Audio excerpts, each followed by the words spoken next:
thank you, Stephen Cook, for coming on. Stephen Cook is a fellow at the Council on Foreign Relations and the author of the book False Dawn.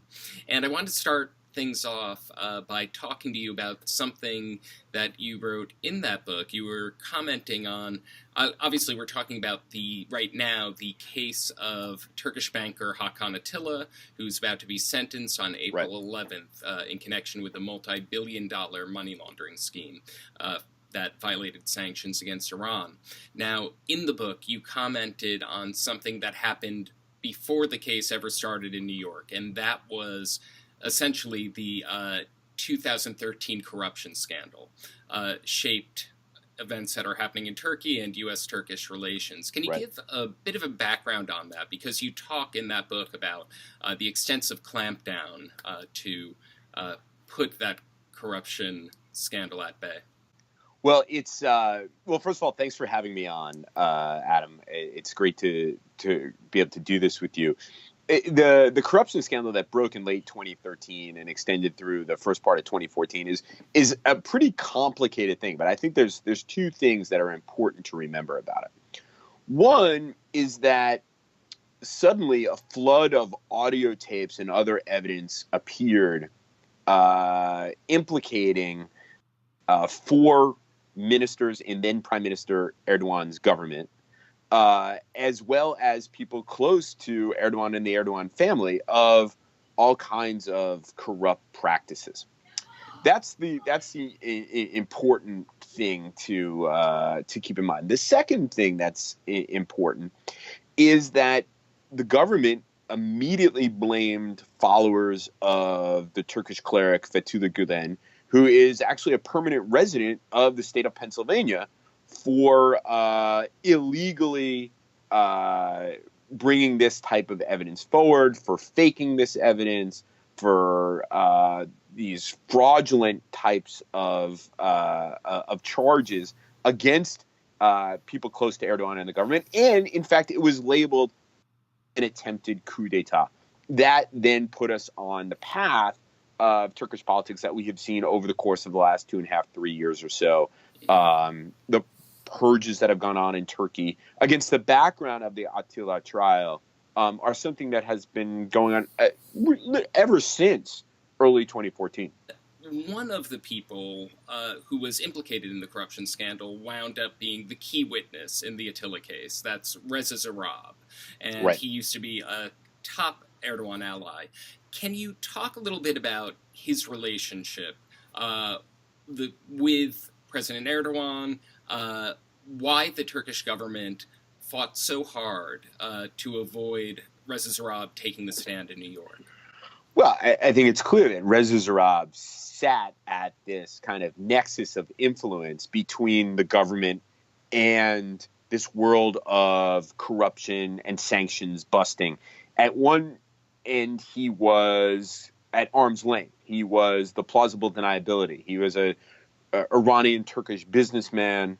At another level, he was the agent by which the Turkish government tried to accomplish some of the things that it did, which, believe it or not, was assisting the Iranian government in busting sanctions on Iran. You know that story better than anybody else. And it's for these reasons, the fact that Zarrab was both of these things, that the Turkish, and because he had knowledge of all of the kind of corrupt practices that were involved in the sanctions busting and other, that Erdogan fought so hard and looked for every possible angle to prevent this trial from happening. Right. And since the case began, there's been a sea change in U.S. politics. As you mentioned, U.S. Attorney Preet Bharara brought the case. He has now been replaced by a Trump appointee. Can you talk a little bit about how the changing administration has affected the approach to the case? Obviously, you mentioned potential sanctions against the bank involved in this, Halkbank. Do you expect that the change in administration will bring a change in approach with the loose ends of this case? Well, it's not clear. yeah, there was some expectation that with change of administrations that the case might not go forward. After all, former Mayor Rudy Giuliani, former New York City Mayor Rudy Giuliani, and former Attorney General Mike Mukasey, both Trump allies, were added to the defense team as advisors, I think is what they called it. Right. Prior to this happening, they met with President Erdogan in Ankara. I think that there was an effort to try to make this thing go away. But as it turns out, the Department of Justice and the lawyers there are insulated from this politics and moved forward. From what I understand of the post-trial deliberations about and the penalty phase, is that those lawyers who work in the Department of Justice are, once again, insulated from the politics of the U.S.-Turkey relationship and diplomacy. It's not, though, hard to imagine, though, that given the state of U.S.-Turkey relations, which is really no better than it was under President Obama, that there isn't a lot of political pressure coming from the Trump administration to go easy on Atilla, to go easy on the Turks. The Turks have been an important, it's an important country, but Turkey has been a source of tension and problems for the Trump administration going forward. You mentioned earlier that a lot of Erdogan supporters in Turkey believe that this is a Gulenist plot, that this is all of the evidence they believe it is fabricated. What do you think in terms of what came out at trial? Will the release of a lot of this evidence that was suppressed in Turkey finally seeing the light of day, will it change any minds? And what does the role of the kind of press freedom issues in Turkey change about that? Well, as you well know, Turkey is a deeply polarized society. Right. So those who support the government, about 50% of the population, give or take 5, 6, 7%, are going to believe the government's narrative that this was politicized, that the United States government is somehow in cahoots with Fethullah Gulen in trying to change the regime in Turkey. Then there's the other part of the Turkish citizenry who were paying attention to the trial because they were keenly interested in the evidence that did emerge in the trial and were keenly interested in the process of the trial and felt that this is the only place that they can have recourse, that in fact the Turkish people's voice was heard in this courtroom, in the revelations, in an American courtroom where the revelations of government wrongdoing or government complicity with wrongdoing was finally heard. You know that right. better than everybody else through your Twitter feed, how much at least that part of the population that doesn't support Erdogan was deeply and profoundly grateful for you personally shedding light on the proceedings. Turkey is a country that has often had problems with media, not necessarily because like other countries in that part of the world where media was shut down or journalists lived in fear, but that there was certain standards weren't always upheld.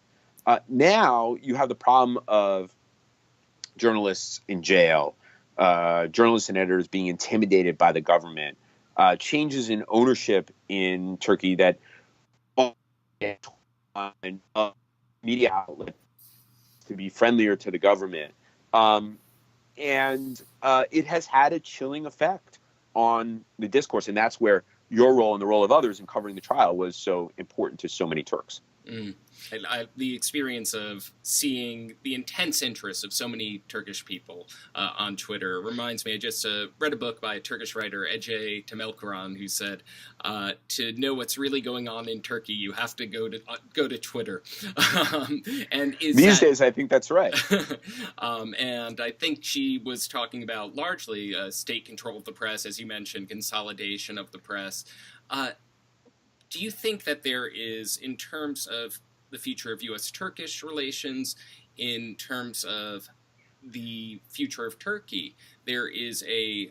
What do you think the impact of this trial was? Is there a pre- and post-Zarrab Turkey? Is there a pre- and post-Zarrab U.S.-Turkish relations? What's next in the future? Well, I don't think that there's a pre- and post-Zarrab U.S.-Turkey relations, but I do think that the Zarrab trial, the Attila conviction, whatever punishment he receives and whatever sanctions are imposed on Halkbank and other financial institutions in Turkey will be added to the list of Turkish grievances against the United States, as well as this episode will be added to the list of grievances that those who are in Washington, who are distrustful of Turkey, who believe Turkey and maybe a NATO ally, but is certainly not a partner of the United States going forward, it adds to the mistrust. Each side has listed grievances after grievances after grievances that have built up over a period of time. And we are in this period where there is very, very little trust between the two governments. So it is part of a broader narrative. Now, of course, there is that wild card out there. We're now moving from an era, at least according to the Pentagon, we're moving from an era where we're focusing almost exclusively on counterterrorism to, once again, great power competition.